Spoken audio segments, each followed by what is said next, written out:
कैलाशानंद गिरी महाराज से एक्सक्लूसिव बातचीत।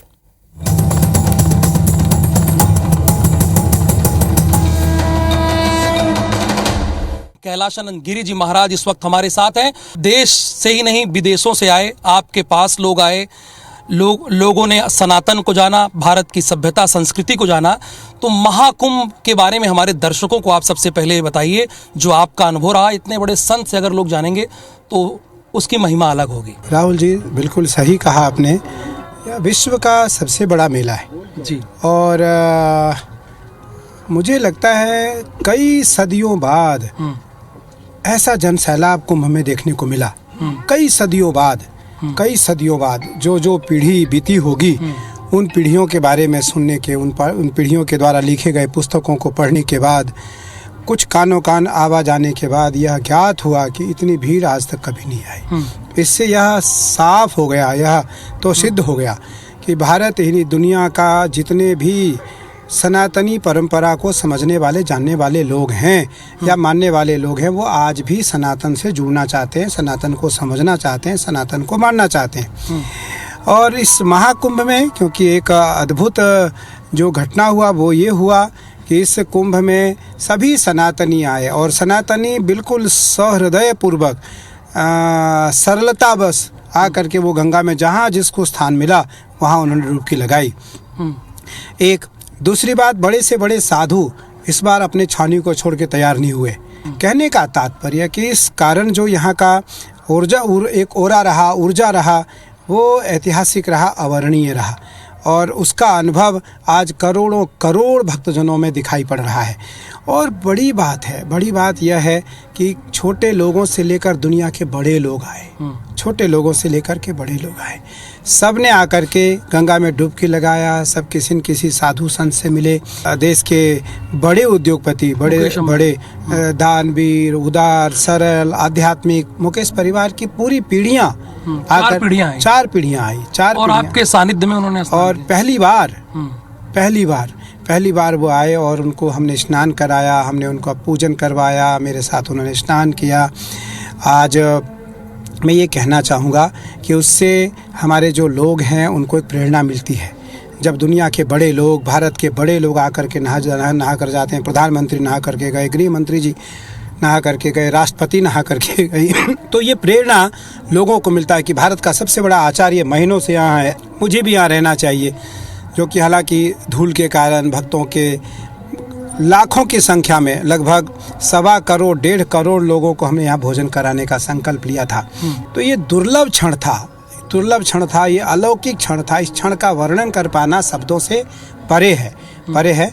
मैं तो मीडिया के सभी छोटे बड़े मीडिया बंधुओं को बधाई दूंगा कि जिन्होंने बहुत ही सरलता से, सहजता से, सौम्यता से, आध्यात्मिकता से इस कुंभ को पूरी दुनिया में घर घर तक पहुंचाने का काम किया है।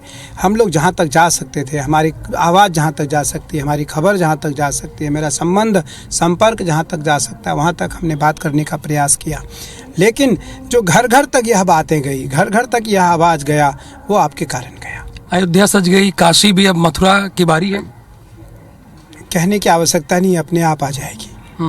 और अच्छा है, सनातनियों का है, सनातनियों को मिलना चाहिए। हम तो किसी का लेते नहीं, हम तो कभी किसी का लेते नहीं।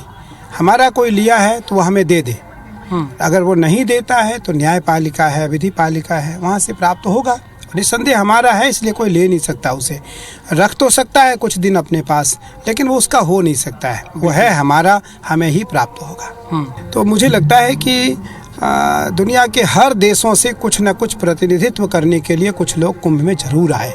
और जब जहाँ जिसको जो समय मिला, जिनसे मिलने का समय मिला, उनसे वो मिले।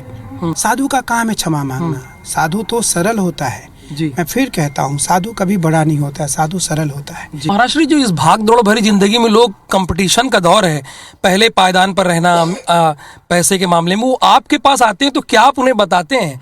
स्टीव जॉब्स की वाइफ यहाँ आई रहीं, मुकेश अंबानी जी आए, पाए स्नान, तो वो आप लोगों से क्या, वो जानना चाहते हैं, हमारे दर्शक यहाँ पे खड़े जो लोग हैं वो भी जानना चाहते हैं, वो आप लोग से क्या पूछते हैं, क्या बताते हैं आप उनको? देखिए, स्टीव जॉब्स की मिसेज लॉरेन पवेलियन जॉब्स आई सबसे पहले हमारे पास। उसका नाम मैंने कमला रखा है।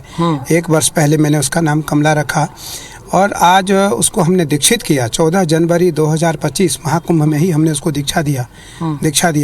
बहुत सरल है, बहुत सहज है वो, उसको किसी प्रकार का कोई मद नहीं है, किसी प्रकार का कोई अहंकार नहीं है। बात होती है फोन पे, करती हूँ बात आपसे? मैं तो थोड़ा फ़ोन से ऐसे रहता हूँ, आपको पता ही है। हमारा तो जीवन है, हम मनोमय टेलीपैथी से बात करते हैं, मनोमय टेलीपैथी से बात करते हैं।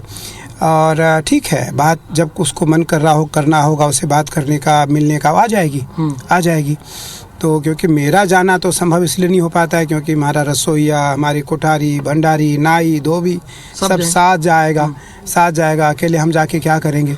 अकेले जाएंगे नहीं, हमको खाना नहीं है, हमको कहीं अन्य जगह भोजन नहीं करना है, हमको अपने पात्र में खाना है, हमको अपने वस्त्र धुलना है, हमको अपने वस्त्र कलर करने हैं। तो सब हमारी जो परंपरा है उस परंपरा के अधीन हमें रहना है। मुकेश भाई अंबानी जी की भी वैसी ही गति है जी। उनके मन में भी किसी प्रकार का कोई मद नहीं है, कोई अहंकार नहीं है।